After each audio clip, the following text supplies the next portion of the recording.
This episode is brought to you by Thor's Ice Cream, the best ice cream menu in Billingham.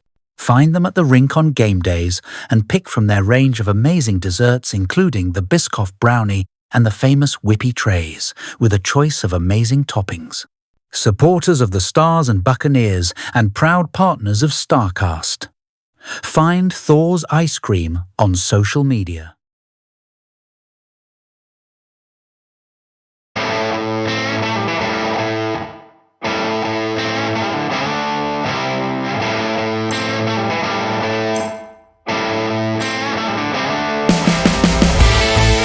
This is STARCAST, the official podcast of the Billingham Stars. Watch and listen for the latest news from the Big Red Machine.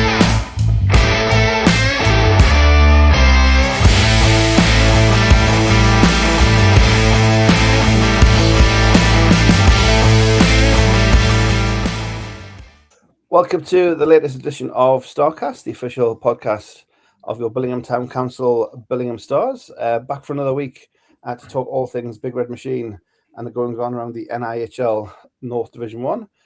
Pleased to be joined, as always, by Carol and Jono. And the most noticeable ones about you can notice we have an extra guest as well. Delighted to be joined by Captain of the Billingham Stars, Michael Elder, joins us. Evening, everyone. How's things this Tuesday night? Pretty good. Obviously, we have a couple of things to talk about, although no action for your Stars this weekend. There was some things happened at the weekend, apparently. We'll get to that. We've got a few questions come in. We asked earlier for some mailbag type questions, just to get a couple of different points of view. And then we'll talk about, obviously, the return action for the Stars this coming weekend. But, Michael, if we can start with you. Thanks for jumping on with us. Obviously, a week off for the Stars.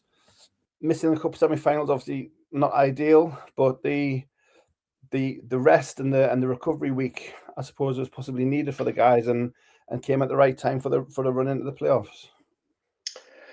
Yeah, it has.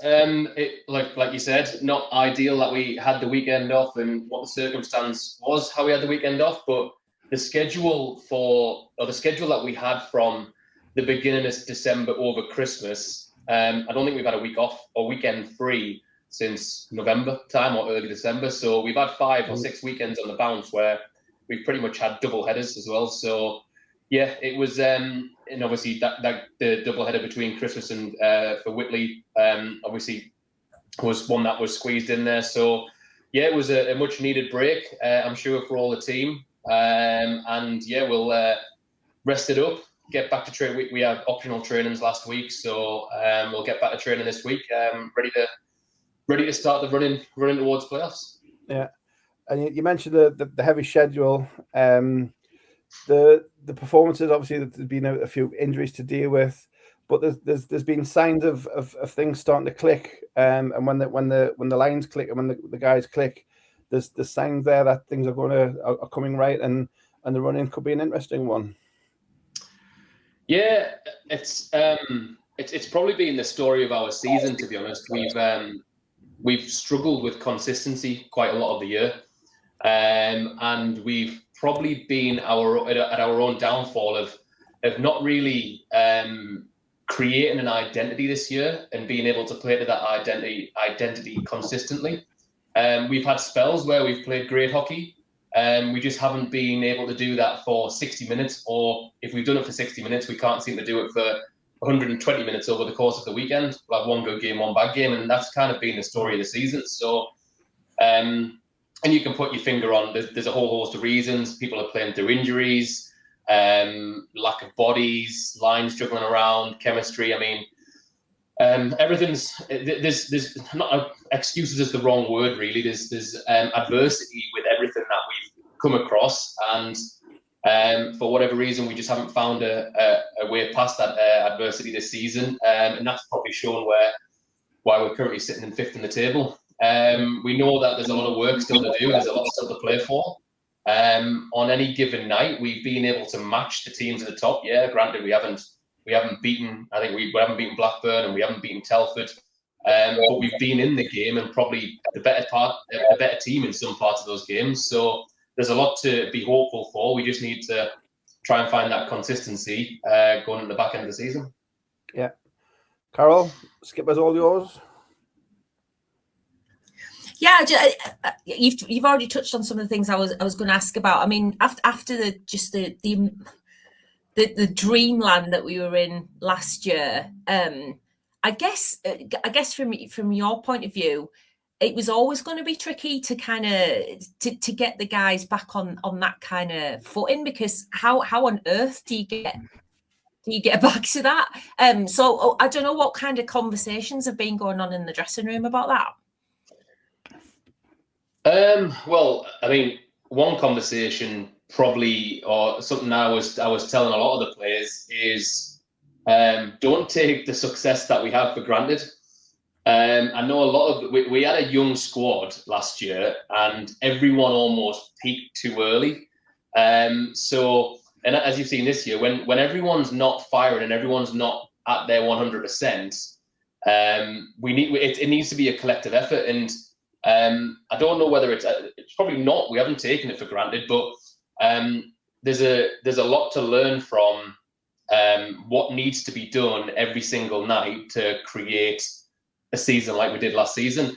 Look, and a lot of the players that jumped in last year and had that success may have only been on the Stars 2 or 3, 4 years. When the last time me and Mossy were around for the league title back in 2012, Sykesy was not long after that. It's taken us 10 years to get that back there again. So we can't take it for granted, but also it's kind of it's hard work. Like there's no other question about it. There's no other reason. It's just, it takes a lot of hard work, and it takes everyone in a collective effort to reach the heights that we did. Will it ever be seen again? I don't know. Look, you look at Blackburn this year on paper. They came in with an enormous team of unbelievable experience, and they've fallen probably guilty of what we did in the 23-24 season, where you can build consistency over the course of the year. And look, in our league, you pretty much, if you're going to win the league, you can only lose 2 or 3 games. But those one-off games, we couldn't win in that season, and Blackburn our number. To do it over the course of the season, but you have to learn how to use that in one-off games. And look, we learned from that, and that culminated in the success that we had last year. We learned how to win over the course of the season, but we also learned how to win in those one-off games where it could go either way, and you need everyone to be firing on all cylinders in that 60-minute game. Like we've seen it before, where some players or some individual brilliance can drag you over the course of the season when some of the team are playing at 50, 60%, and that one individual player or a collective 2 or 3 players pull you out of a game.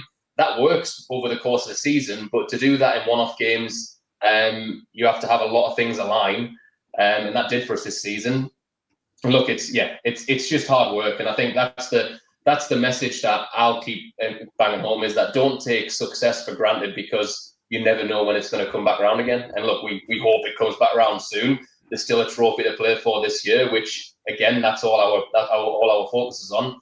But going into next year, I think it's not necessarily a wake-up call, but we've set the marker now, and these players that want to play hockey for the next 5, 6, 7 years, they've all got a lot of years left in them in a Billingham shirt if they want to.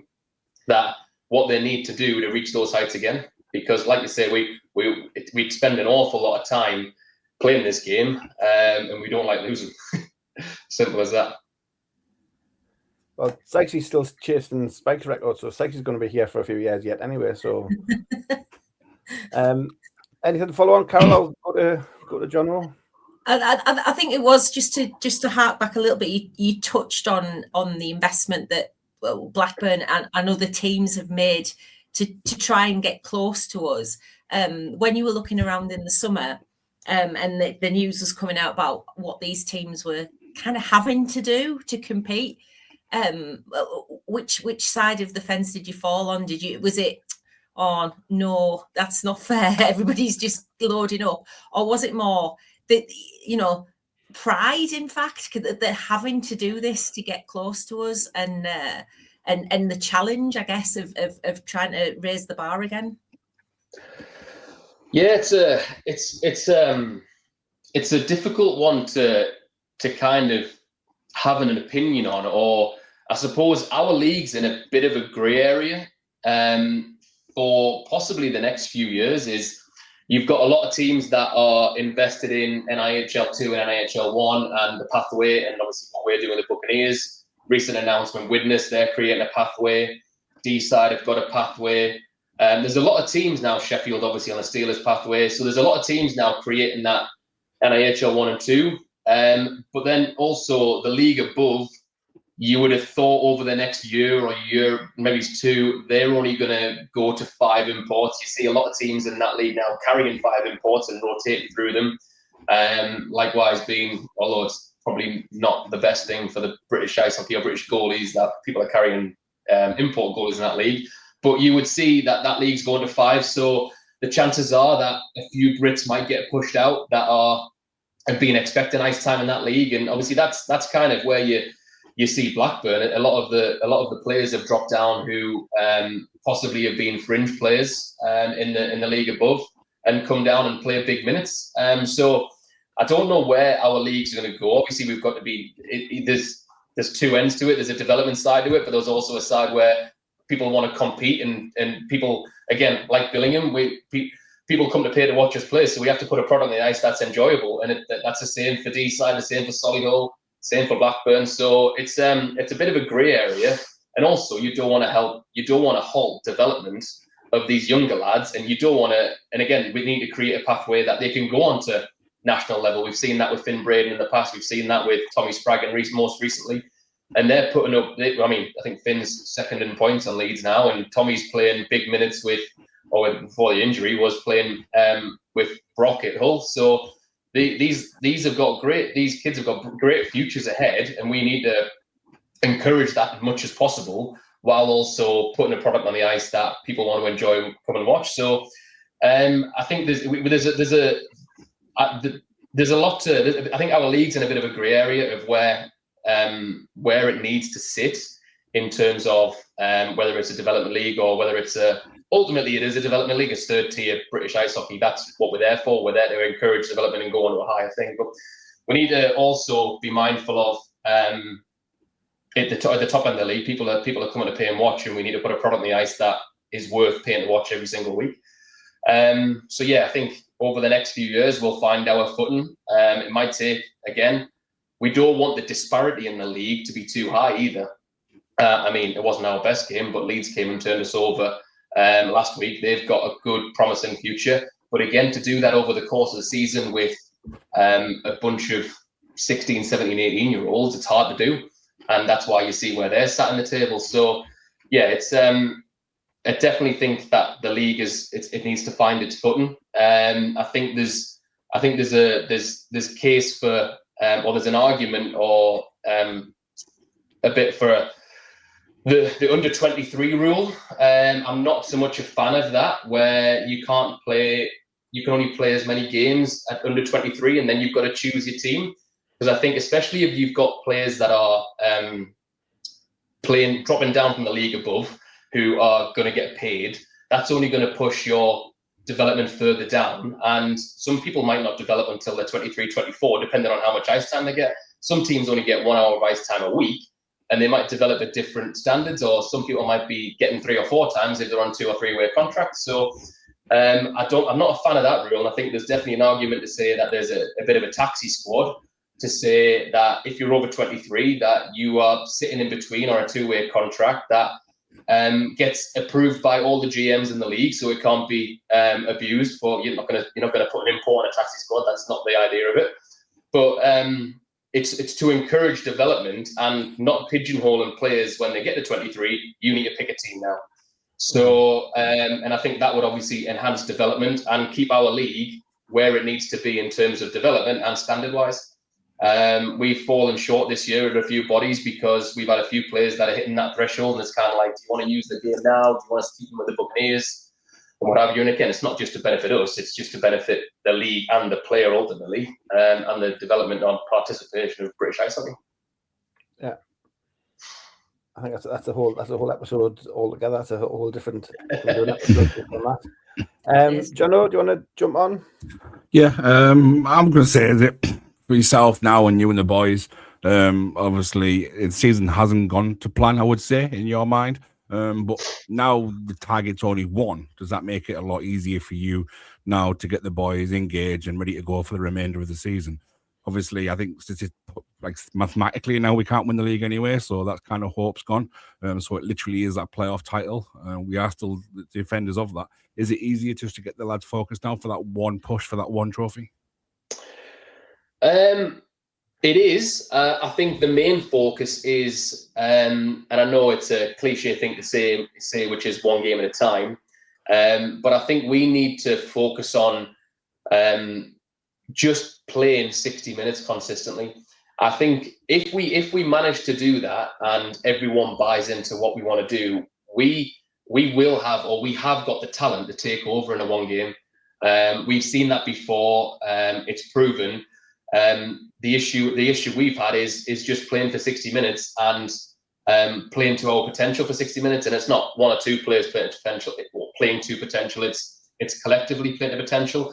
I think our schedule actually favours us heading in, because I think we've got 4 games now off the bounce where we're playing teams that are below us in the table. Again, not taking it for granted, but that's a big opportunity for us as a team, as a collective, to get a bit of momentum. We then play Telford again, and again down the stretch we play Telford, we play Solihull, and we play D-side twice, which, if we're looking at it, one of those teams are going to be playing in the quarterfinals. So we need to find a bit of consistency, but also we're playing a team that we're going to be playing in and again, that D-side game, doubleheader at the end of the season, depending on how their season goes, it could be 2 back-to-back weekends with D-side. So again, we just need to find a bit of form. We've got, touch wood, we can find a bit of consistency with our lineup. And yeah, again, like you said, everything's focused on one weekend now. But we just need to collectively find what makes each line work, what our strengths are individually, and do that to the best of our ability. And then hopefully talent will take over. I know we've got Ian Brown can quite easily pop off for 3 goals in a game. Sykesy, again, he hasn't reached the height of goals, but you wouldn't put it past him in a big game to put 2 or 3 in. So we've got the players that can do it. We just need to defensively find a consistent game, and then hopefully our talent will pull us through. Yeah. You mentioned the lack of 60-minute game. Do you think that is down to last season? The amount of effort and the amount you put your bodies through last season to achieve what we did. Do you think that carryover has come into this season? And it's probably only now that we're probably starting to see a closer to 60-minute performance, like at this start time of the season. Yeah, it could be, and it could be a squad depth last year. We had a bit of a deeper squad last year, and whatever. Obviously, losing Tommy soaked up 25 minutes, 30 minutes a night normally. Do you know what I mean? That's a big hole to fill. Our 3 lines, our centre depth last year was me, Mossy, Callum Wilkinson. That was probably the strongest centre depth in the league. So a lot of things kind of accumulate to that. Yes, it's probably and also timing of things, taking penalties at the wrong time, having special teams at the wrong time. That plays into a big part of what our special team is, as in like putting who are our penalty killers, who are our power players. So again, squad depth mainly being the reason I think that we haven't managed to put 60 minutes together. And again, like you said, it's in games last year. Don't get me wrong, it was we went through the season and without many hiccups whatsoever. But we still didn't reach the heights that we did until really playoff weekend. We went through the season sometimes not putting 60 minutes together, maybe putting 45, 50 together. But again, in those games, it was the 2 or 3 game breakers that won us the games. Or we weren't so much playing in 1-goal games last year. I would like to look at the games, and I think there was a lot of games last year that were 3 or 4 goals. And this season, it just seems to be that in those 1-goal games, particularly mainly ones that bring out my belt, Telford, we've just been falling on that wrong side of the 1-goal games, and it's individual errors that cost you in the last 10 minutes. But again, that's all fixable things. So and everyone knows that. We all know what we need to do. So we just need to go and do it. Yeah. Anything more, John? Or I'll go back to that was it. Carol. Yeah, I've only got one last question. I mean, to do what we did last season, we have had to have you've got to have a little bit of luck chucked in with everything else. Who broke the mirror before this season started? Because we've had no luck at all this year. So who was it? I want to know who broke the mirror. Oh, I don't know, but yeah, you're right. It just things, and again, like I mean, you hear it all the time. You like you said, things have to fall into place. You do have to have a lot of luck along the way. And for whatever reason, we haven't managed to get that on our side this year. Maybe it'll come back next year, but yeah, I think there's a lot to learn from this season already. I mean, we're 2/3 of the way through it now, and lots to reflect on for players coming back into next season. But we've got one more trophy to play for, and we're going to give it our best shot. Yeah, I mean, one of the things that you talked about was the putting on the show for the fans. This season, for all the results possibly haven't gone the way that fans were used to after last year. The fans have still been coming in good numbers. We've had the double-header weekends, home weekends. We've had Saturday games, but the numbers are still coming through the door. We're still getting new fans, even this season. Fans are still finding the Billingham Stars and still supporting. How important is it for the players and the fans to kind of go through this? I don't want to go all X Factor and journey, but go through this together and keep each other going for the rest of the season. Yeah, it's huge. And look, I think I can't speak on behalf of the fan, but I would know if I was a fan, if everyone if you can see that the team are putting effort on the ice, I don't think you can complain about anything. That's the most important part, and that's what we kind of will preach. We may win or lose the game, but if you lose the game, make sure that you lose it with a bit of pride, and also lose it by leaving everything out there on the ice.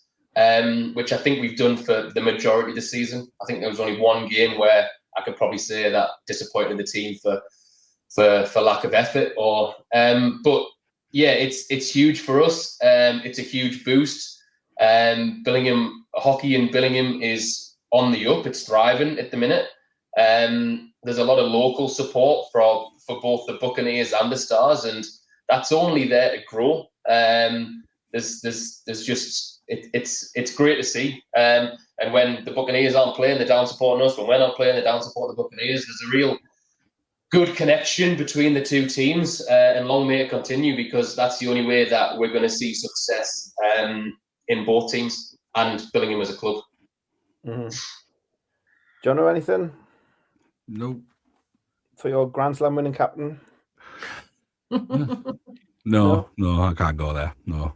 You can. I can't. No, I can't. We can. No, I can't. No. Well, as I said at the top, we had a couple of questions coming as well. So there's a couple for us as well as for Michael. International questions as well from North Wales, nonetheless. A very happy D-side fan.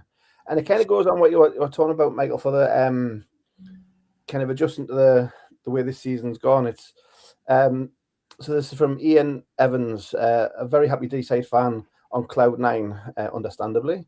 How difficult is it as a player, and especially as a captain, navigating what he's calling a reset this period?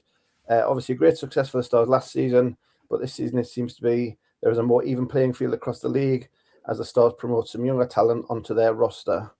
Very interested in the psychology of the situation as it seems to transcend all of sports. So that's quite a deep question for a Tuesday night, but how is it being kind of adjusting that kind of, whether you want to call it a reset or a rebuild or whatever you want to call it, kind of as a player and as a captain for the Stars? So, well, I think I probably touched on this a little bit earlier. Is one, don't take the success that we've had for granted. Two, and something that I've had a few conversations with a few of the younger players this year is, when things obviously last year, everyone reached the heights of what they probably imagined that they would ever reach. Everyone had individual brilliant seasons. We had a collective season, and this year, some people have had a bit of a dip, and that's to be expected. No one's ever perfect, and no one can play at 95% of the time all the time, or 95% of their ability all the time. But when you're not going or when you're not, whatever your role is, whether you're scoring goals or whatever on the forecheck, do something that affects the game. So if you're not scoring goals, go out there and make a hit. Go out there and be annoying. Go out there on the forecheck. Always make sure that you're doing something to affect the game, because that's the way that, one, you feel as a person that you're contributing to the team's collective success, and two, we've only got 3 lines, so if you're not scoring goals, we need you to be doing something else. So it's how to deal with adversity, and that comes in everyday life. People deal with adversity all the time, and that breeds into hockey. There's adversity we face every day. So I suppose to answer your question is, like you said, don't take success for granted. It comes around when it comes around, but always work hard and do something to put your mark on the game. Yeah, no, thank you for that, and thanks to Ian for the question. We'll talk about D-side in a little while, I'm sure. One other question from Luke. I mentioned it before we started recording, so we can have a bit of a think. It's for all of us, and it's regards your best starting 6. So for Carol, John, or myself, the best starting 6 you've seen in the Billingham jersey, and for Mikey, the best starting 6 of the best players he's ever played with. So who wants to? Are we talking all-time Billingham, or are we talking Stars here, by the way? Well, the question says Billingham jersey, so... Right, okay, that makes mine a little bit easier. Yeah. Well, no, who's going to be on Carol's? At least one. I don't know what you mean. Little guy. Yeah, little guy. Very, very short. Yeah.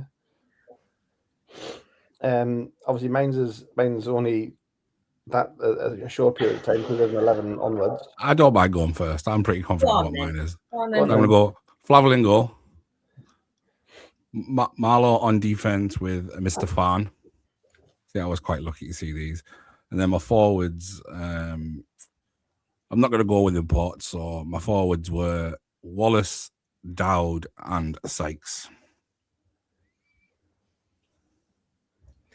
See, mine's quite similar to that, but with 2 changes. Yeah. I would have had Flav in goal, Mr. Marlowe with Mr. Thornton, senior. I have to say that now. Yeah. I have to say that now. And then I know we kind of, you said no imports, although you did go for Andre, to be fair. He's been here long enough and he played for Great Britain. I'm going to have to go for Patrice just because he's a god. So those were my 2 changes with Richie and Pat, but I still would have gone for Splat and Wally. So there you go. Not many changes. Andre Marlowe, who was once billed in Power Play magazine as a French-Canadian GB international. Such is British ice hockey. There you go. Have you got any ideas, Michael? Before, because I'm still thinking. Is this all time who I've played with, or is this who I've played with in the Billingham shirt? Well, you can take it however you want. The question as it's written is players he's ever played with. There you go. Ever played with. Go Chiefs under 10s up to Billingham Stars 2026. Yeah. I mean, I could go for a lineup that's made my life easier. So, okay. That means it's not Brown and Sykes. So, goalie ever play with probably Flav. However, caveat, if Jacobs had a very, very small sample size, from what I've seen so far, I believe he could reach heights, if not higher, than what Flav's done in a Billingham shirt. High praise indeed. No pressure. So just his work ethic is second to none. Defense, I'd go Richie. And again, if we're gonna leave imports out, if we put an import in, I'd go Edgar Prochenko. If we leave imports out, I'd go prime Andy Finn. When he came back from Northern Stars days, Finney was probably the best defenseman in the league then. And then again, caveat that with Tommy Spraggan, because if he reaches the heights that he could, again, small sample size in a Billingham shirt, but he's up there. Forwards wise, all time, I would probably go Carl Davies. When I played on his wing for 27 years. And then you can't really look further if you go on Brits than Sykesy or Mossy on the other wing, because they've been next to us. It's been us three for 13 years. Mm-hmm. If we're going to put imports in there, shout out to, I really enjoyed playing with Tommy Rubez. He was an enjoyable import to play with. And then the two Swedes, Dan Palmjork and Dennis Bostrom. Dan Palmjork went under the radar, not necessarily the point getter, but he was probably one of the best import forwards we've had in Billingham over the past 12 years for the intangibles that he brings to the game. Yeah. Well, I would have, if it was imports, I'd have the other Dennis Basketovs. Same sort of reason. He wasn't as flashy as Dennis Bostrom, and he wasn't, didn't get all of the highlight reels and stuff, but did the simple things very well, and he's gone on to do better things in Europe. So I would have been interested to see somebody with him, with like the team we've got now, if you know what I mean. But since I've been watching Billingham, Flav, Richie T, I would actually put Tommy in that.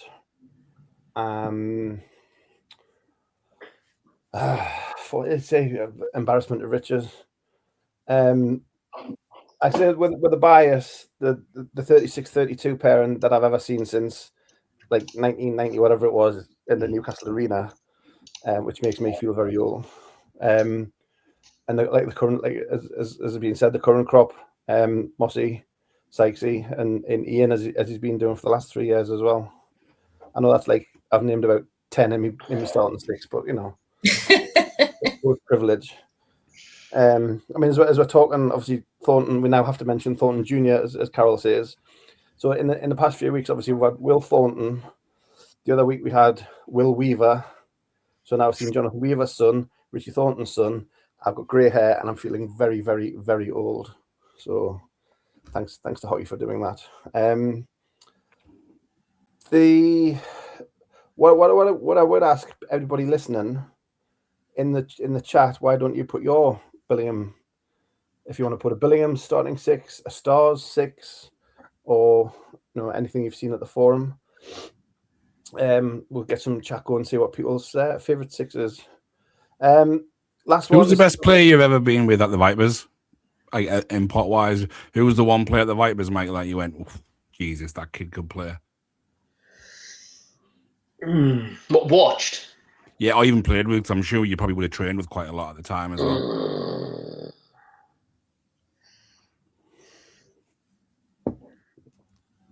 Or any of the Newcastle teams. My God, that's a question. I might have to come back to that one. One player that always was exciting to go and watch was Rob Trumbley. Yeah. Rob Trumbley was exciting to watch at all times. Louis Bedard. Louis Bedard.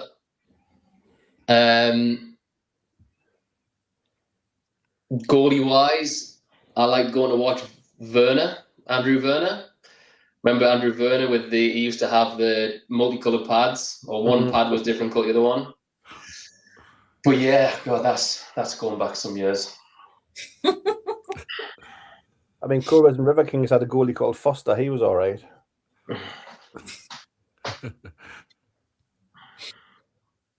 Somebody was posting pictures of Foz when he was like 15 in the group chat. Yeah, 15-year-old. 15-year-old playing for the Bombers in the Castle Eden Cup. But then full circle moment, Brit. It was Weaver for me. Yeah. So and I'm collectively handing back about 10 years worth of Weaver jerseys to Karen, who's mother of Nate, who's now Weaver's nephew in the junior section, and I'm handing them all back. Yeah. No, Weaver 14 on the ice against Sheffield the other week wasn't didn't do anything for me there. Anyway, it's all about me. The last question, just on this one, apart from the forum, and this is aimed at Michael again.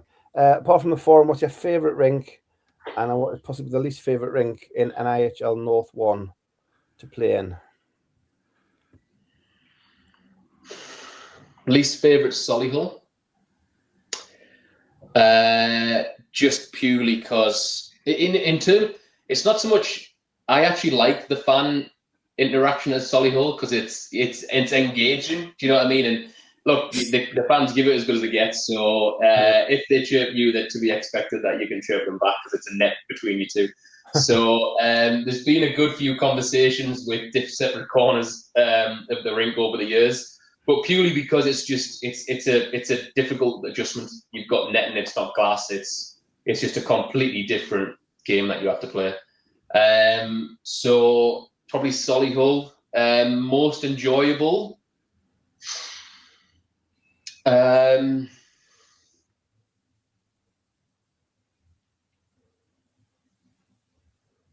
question. Most enjoyable, probably. I like going to Hull. I like playing at Hull. Hull's always got good ice. It's always, we've had a bit of success there over the years. It's a hard rink to go and play in, don't get me wrong, because the ice size, but I always enjoy going to Hull. I would say Whitley, but they're not in an IHL 1 North. But contrary to a bit of disbelief, Whitley's a good atmosphere to go and play in. I like going and playing in Whitley. Yeah, it's freezing, but it's an old school barn, and it's good to go and play there. Do you either of you want to chip in on favourite rinks? I have to agree with you about Solihull. It's not so much it is just the weirdness of that rink. It's just weird. And the sightlines, if you're a fan, I know this, you're probably not aware of this, but the sightlines, if you're a fan, are absolutely garbage. So it's not my favourite place to go. However, the chippy outside more than makes up for it. I think I might have mentioned that on this pod before. We have, yes.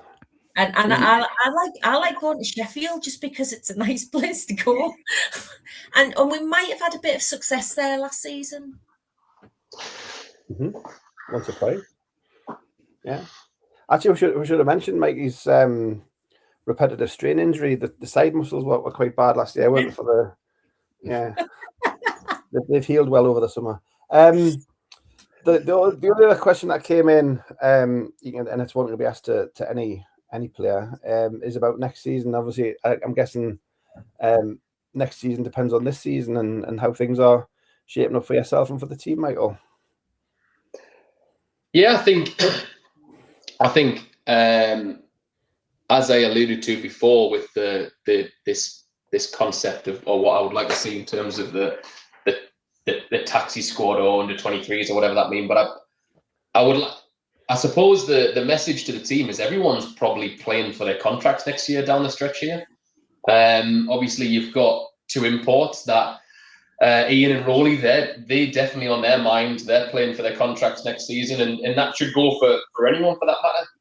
It shouldn't be a given that, especially with two teams now, it shouldn't be a given that you're pigeonholed into any one team. It should be purely based on performance and also effort, and that needs to be rewarded as well. So I think down the stretch, I think everyone's, and again, we don't want to go into summer, or there's two ways to look at it. You can either go into the summer and say we didn't reach the heights last year, but we ended okay. Then we put the season down as not success, or we go at the end of the season, we don't reach the heights of what we want to, we don't get to where we want to be, then it provides a bit of motivation for next year, and that's what I would like. I would hope we're in a position now, regardless of whether we lift that playoff trophy at the end of this year. Obviously, that would be the ideal scenario, but I hope that everyone would be motivated to come back and not take this season as success, because it's not where we want. It's not how we want to be as a club. We want to obviously lift more than one trophy. We'd like to lift a trophy every year. So I think down the stretch here, everyone's playing for their place on the team next year, and that's the way you've got to look at it. Or that's the way I would look at it. And again, that's again me, Chris Mossy, in the slightest. We need to lead the way in that. That's every training, Wednesday, Thursday. That's every game that we do.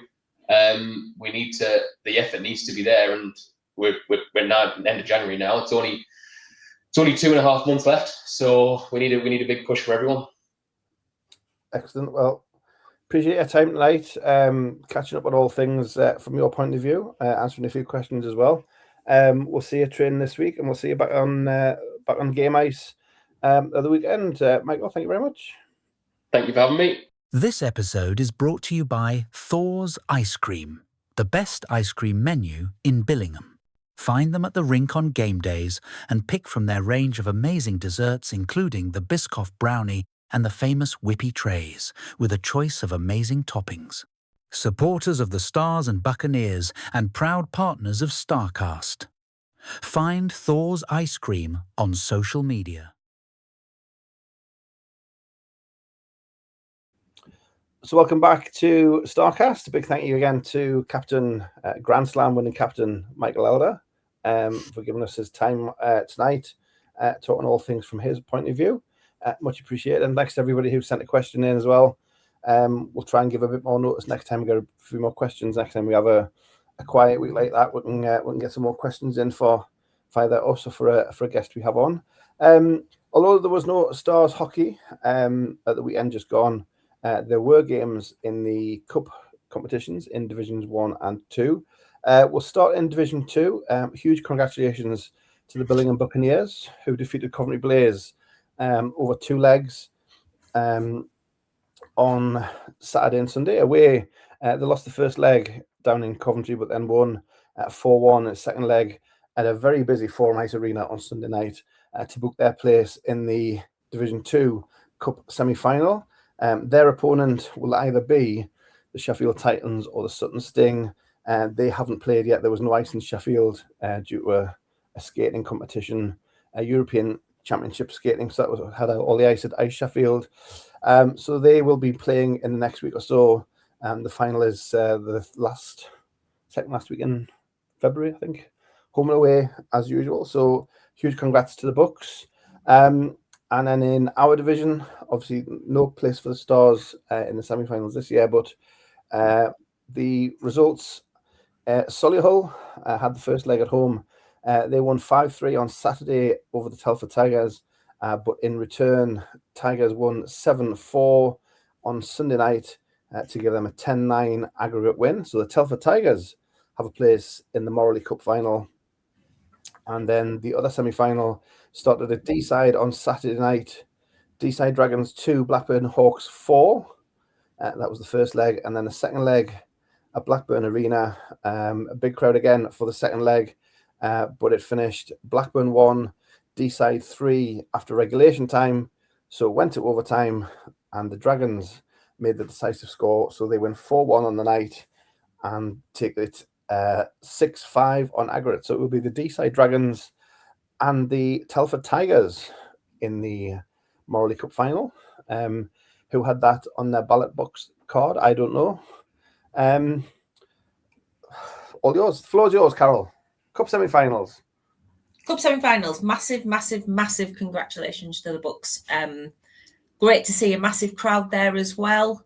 Lots of familiar faces from the Stars camp going along to support the Buccaneers. Great to see hockey being so well supported in Billingham. It's just it was a good game to watch. The Bucks struggled a little bit to shake off Coventry Blaze, but they were by far the better team for me. They, like I say, they just a bit like us with Leeds the other week. They just struggle to get rid of them. But at the end of the day, they were the better team. They got the deserved result. And they're going to be through to a cup final, which is fantastic. And I'm sure lots of Stars fans will be going to watch them in the final. And well, we don't know who they're going to play yet, but I'm sure they'll put up a good show. They've played really well against both Sutton and Sheffield this season, so it should be a really good game, whoever they get. So well done to the Buccaneers. Yeah. John, do you want to do the Buccaneers first before we talk about our division? Yeah. I mean, you've got to congratulate them. A huge pat on the back. It wasn't the squashbuckling stuff that we used to see and the Stars where it's end-to-end, 100-mile-an-hour entertainment. But I thought I'm probably a bit different from Crowell. I actually think the Bucks controlled the game. I mean, scoring in the first 14 seconds does help, but I thought they controlled the game from start to finish, to be honest. And for a better word, I don't think the Blaze ever looked like scoring. Granted, they scored a 40-yarder, which you don't often see in hockey. These things happen, I guess, but there was never a period of time where you think the Blaze are going to get back into this. I think the Bucks did the job. They ground it out. They skated hard. They battled as hard as they could, and got the rewards with the bit of quality on the team that they had from Sam Dowd. So huge pat on the back. Great crowd to see. Good entertainment for a $5. What more can you want on a Sunday night, but just before your birthday? Yeah. So nice to have a weekend off, but obviously nice to go and watch a little bit of hockey as well without anything on the line as such for myself. Mm-hmm. The final will be obviously ice time permitting, 21st, 22nd of February. So I don't think there's any more skating championships in Sheffield. So there should be ice in Sheffield for any leg down there. Obviously the forum available as well. So yeah, make a note in your diary that on 21st, 22nd of February for another cup final in Billingham. This one for the Buccaneers. Closer to our division, who wants to go first? Don't all jump in at once. The Morley Cup semi-finals. Carol. Well, we called it for one game and not for the other, didn't we? One tie, sorry, not one game. Yeah. I had Blackburn and Telford last week. Telford managed to squeak past Solihull in the end. Solihull being ahead after the first game, almost put the mockers on it, but Telford squeaking through and what a fantastic achievement in their first season back with the big boys. So hats off to them. The other tie, I don't think anybody called this one, especially not when Blackburn won the tie away on Saturday. Actually, no, I'm going to give Jono credit here. I think Jono slightly called this last week when he said the only thing that would do for Blackburn is if the pressure got to them. And I think that's probably what happened on Sunday. They had a whole razzmatazz show going on before puck was dropped. They had singers and dancers and all sorts going on. And I suspect a few of those players thought they already had it won with them having that 2-goal cushion from D-side. But I still don't think any of us saw it coming. Yeah. We were all in the pub after the Bucks game, watching this one via various social media outlets. I think it's fair to say we had a good time on Sunday night. I'm not going to lie. I thought it was great. Only Blackburn can say what went wrong, and I've seen an awful lot of comments online about the referee. Unfortunately, suck it up, Buttercup. We've had to do that all season. The referees are the standards been bad for everybody, so we can all use that as an excuse. But massive hats off to D-side. I think it's massively good news for the league that we're having a final that's between two teams whose names haven't been there. It's great. It's fantastic for the league. It just shows what a tight league it has been this year. I'm quite sure Blackburn will win the league because they'd have to proper Devon lock it to lose it. But for me, this just proves that come playoff time, that one is wide open. It's wide open. So yeah, absolutely fantastic. And just a note to all the hypocrite Hawks fans on socials after the game, crying because everybody's picking on them because they got beat. Possibly, shoes on the other foot now. I mean, they were all down in Billingham singing and quite negative songs about us the previous week, and now all of a sudden they don't like it much. That's the way it goes, isn't it? It is indeed. Jono, no, we'll go with Telford. I mean, to have the season that they've had. I'm not going to say first season, but I know it's the first season, but that roster is nowhere near a first-year D1 side. I mean, it's absolutely stacked with North 1 talent and National League talent. So they are a great, great side. They're fantastically coached by an absolutely incredible hockey player and Jason Silverthorne. So they're well drilled, but they went and got the job done. It was a weird game following their game on the Sunday because it just seemed Solihull kept them at bay, but Telford just kept on clinging on. And I think, did it get to 4-4? And then that was it. I think Telford took the lead 5-4, 6-4, and then got the 7-4, I think it was. So, yeah, absolutely incredible for them. I don't know the goal scorers, but I can imagine Luke has probably got at least half of them. So, yeah, an incredible achievement for them. I think they were Ladler finalists last year, and now this year they're already finalists. So, very much well done to them. As for the other semi-final, I didn't really call it. I did and ah, and I think I just last minute did go with Blackburn just because of how much I was on the season for D side is why I gave them a chance. They've also pushed the boat out this year, signed a lot of 2-year contracts, trying to bring in some silverware. Couldn't get it done on home ice for whatever reason. But I think the biggest shock out of everything is the Hawks only scoring 1 goal with that firepower on home ice. So they've either, for a better word, shit the bed, or in that game, or Tyler Delabertouche has had an absolute game. But when you listen to Ollie Lomax's interview after the game, he said they kind of got shot shy in the third period and tried to just sit on that result and sit on the lead that they had. And that's probably what tells me where the occasion probably got to them. They didn't have the nerve or the bottle to go on and put the game to bed. And it's come back and it's bit them and it's hurt them. And maybe Grand Slams are a lot more difficult than we thought.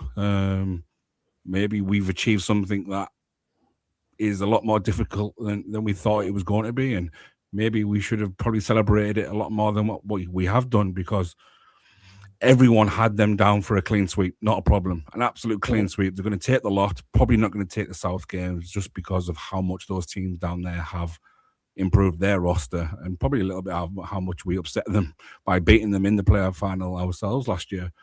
So the South's baying for blood, but for whatever reason, it didn't happen for Blackburn. I don't know what's went wrong. Like I say, they've got all the firepower in the world. But absolute credit to D-side, credit to Telford.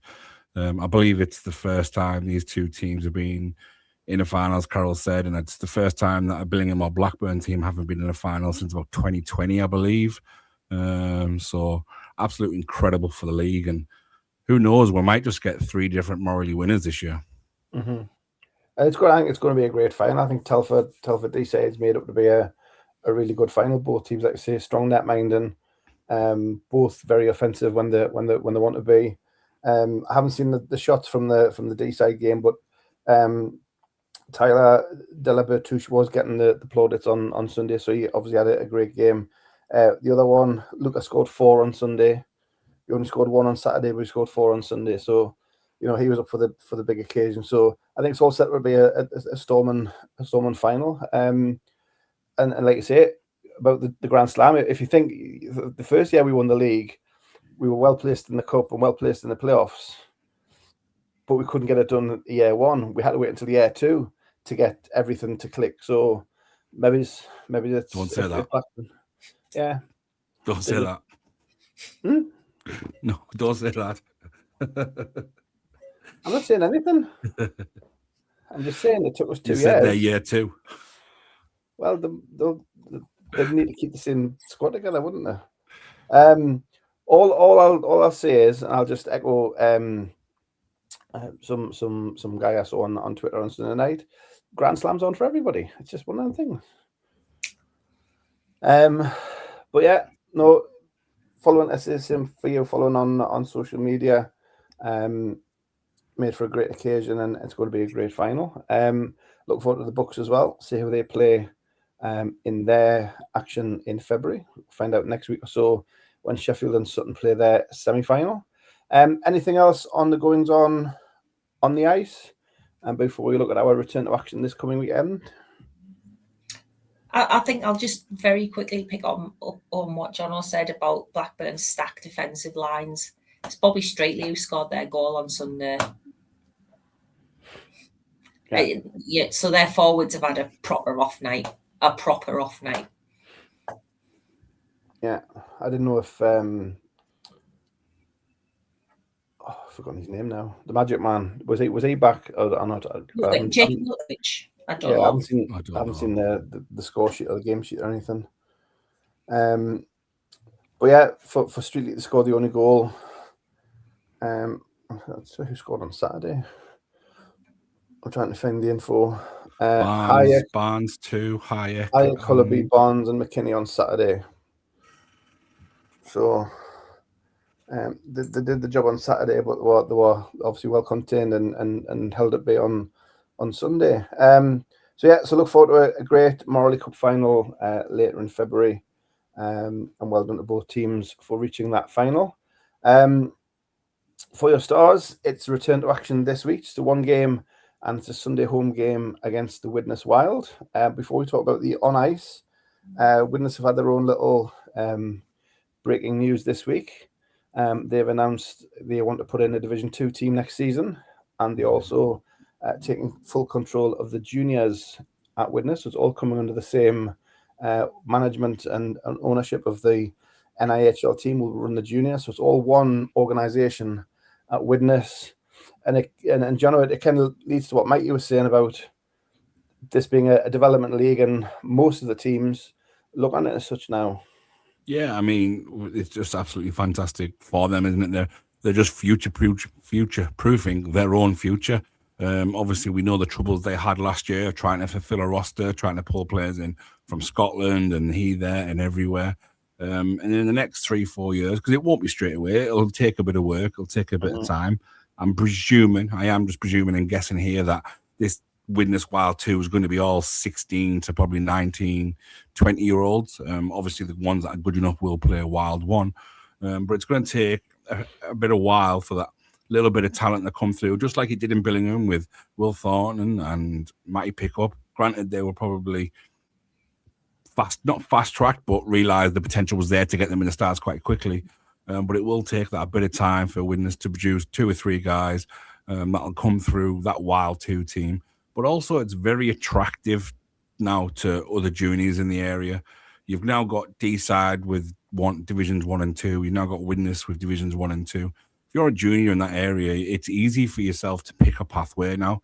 You think, well, if I can go here, I'm going to get good ice time. I'm going to play 18s, 20s, or 18s, 19s, or whatever it is now. And then I know I'm going to get Division 2 action. And I can learn how to be a hockey player at a senior level before I get to be a senior. So there's a big attraction there at both those clubs. And yeah, I mean, I think I had a conversation with someone online now. I think it's every club now in the division has kind of got a pathway except Solihull and Blackburn. But from what you see from Solihull, a lot of their guys do go with the Blaze 2 team and vice versa. So yeah, there's a lot of pathway now within the league, and clubs they're finding ways how to future-proof and bring those costs down and bringing players in, because it's not cheap anymore. Carol, we can only applaud and approve this message from Widnes this week. Absolutely, this is the third tier of British hockey we're talking about at Division 1 level. It's a development league, and Division 2 is part of that pathway to produce players that can go on and achieve what they want to do in British hockey. And I'd go one step further than that. You look at the National League, and every single team has a development pathway now, except Basingstoke. But Basingstoke have only just come back, and I believe their development team is coming back for next season. Mm-hmm. So that will be every single team at National League level has a pathway. And you look at North One, and we're feeding into the National League, and ultimately you want to produce players who might get that chance to go up to the Elite League or somewhere else in Europe even to play their hockey.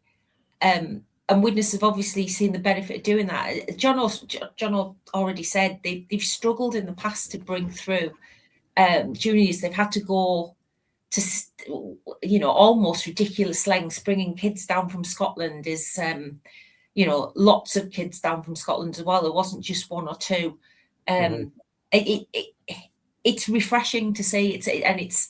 You can only applaud them and say, if you're developing junior and based in the Northwest, you've now got some options to kind of get your career on track, and hopefully it's going to be a benefit to Widnes 1 for sure, and hopefully they're going to produce players that will benefit British hockey in the long run.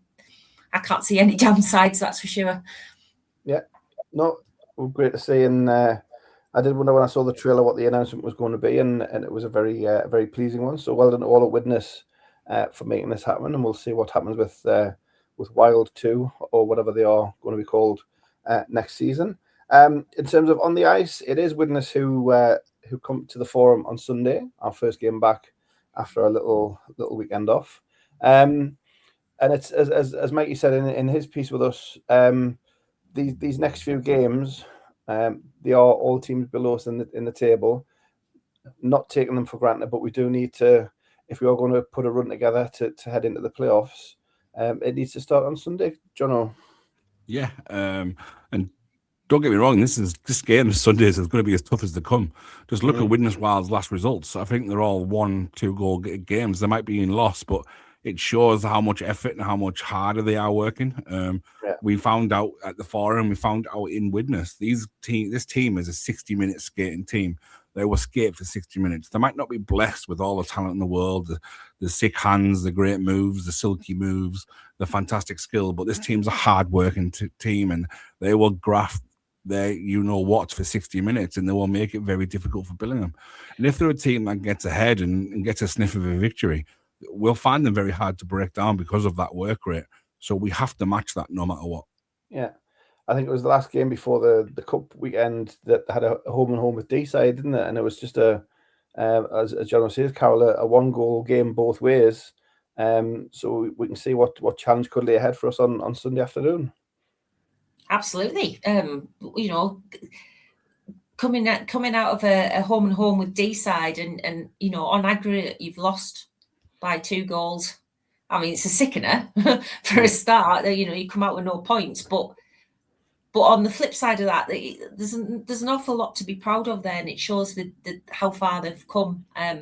They do skate hard. They skate extremely hard, and they are ridiculously tough to break down. So, yeah, I think we're in for a really good game on Sunday. I'm really hoping that the boys have enjoyed their weekend off, rested, and come back firing all cylinders, because they'll have to be firing on all cylinders to get past Widnes. Widnes is 7th, I think, at the minute. They're not that far behind us. So, yeah, it's going to be a toughie. Really looking forward to it. Looking forward to seeing Luca. Luca, you didn't buy us any Christmas presents. But yeah, it's going to be a toughie, and looking forward to it. Yeah, and get a first chance for the Stars fans to come back as well. Obviously, they had their cup trip with those who are supporting the Bucks, but it'd be good to see a good Sunday crowd again, starting the run into the playoffs. I think we've only got games up until the middle of February, and then no home game for a wee while. So make the most of your home games while you can. Anything else on Widnes before we head into AOB? I think it's just to say get there, enjoy the game. Hopefully, as Carol says and John says, the guys have had their weekend off. Hopefully, the bumps and bruises and what have you have healed, and we can start showing the kind of performances that have been coming for the last few weeks for that full 60 minutes on Sunday. So that's 5:30 as usual, Thor Arena. Hope you can join us for that. Just before we wrap up, do you have any other businesses? Jono nodding. I'll let Jono go first. Got my list. Yeah. Got my list. Are you starting with the Lego men? I'll get my list out. I've even got my phone because that's how big the list is. So yeah, any of the business. Sports Club this weekend is back. All your merch, all your stuff. We have brand new Billy merch ready and raring to go this weekend. So get down there, get that stuff bought up. We are almost through our winter time, so it is time to get ready for the summer. So do get your Sockies orders in as well. And to go along with that, we're not far away from announcing our summer merch. So do keep an eye on the socials for the summer merch coming out. I think you're going to love it. Mm-hmm. We have another player used stick up for raffle. This time it is Roland's Gritton's. Unfortunately, one of his was broken recently, so that's signed and ready and raring to go on for the next raffle. All 18 foot of it. Might take some of the extensions out. And then I don't know if you've seen very recently, last 24, 48 hours, there is a new little mini star man up for grabs. These are going like hotcakes. We've had so many messages about these. So if you do want your mini star man, Lego man, or whatever you want to call him, brick man, please get in touch. Get whichever player you want, let us know, and we can get that sorted for you. And a little bit of breaking news on the warm-up jerseys. We are going to be announcing the raffle for the warm-up jerseys in the next couple of days, so do keep an eye out on social media for the raffle on the warm-up jerseys. Super duper. Thank you for that. And that, I think, is it my list? That is my list. It wasn't as big as I thought. It was just tied in with another message. So yeah. No, that's my list. You didn't go and start and reading your shopping list as well. Carol, AOBs. Oh, I just had a really quick one, actually, to our intrepid listener, Helen. I'm really sorry that we didn't get to answer your question. We'll come back to you on that one. Yeah, we'll ask you. They just are. That's the answer. We'll ask them later. They just are. There you go. There's the answer. What was the question? Leave a message in the comments. No, that was. Don't do that. Well, Helen can't, because Helen knows what the question is. Thank you for that. We'll leave it there for now. Hope we can see you on Sunday at the Thor Arena, 5:30 face-off against the Widnes Wild. Hope you can join us for that one. Thanks to Jono, thanks to Carol, as always. Thanks to Mikey for jumping on earlier and giving us his thoughts and answering a few questions. Thanks to those who sent things in. We'll do that again very soon, I am sure. But for now, we'll draw a veil here on your favourite Grand Slam winning podcast of your Billingham Stars. Thanks for joining us. We'll see you again soon. Thank you for watching and listening to STARCAST. Follow us on social media and remember to subscribe and leave a review on your podcast platform.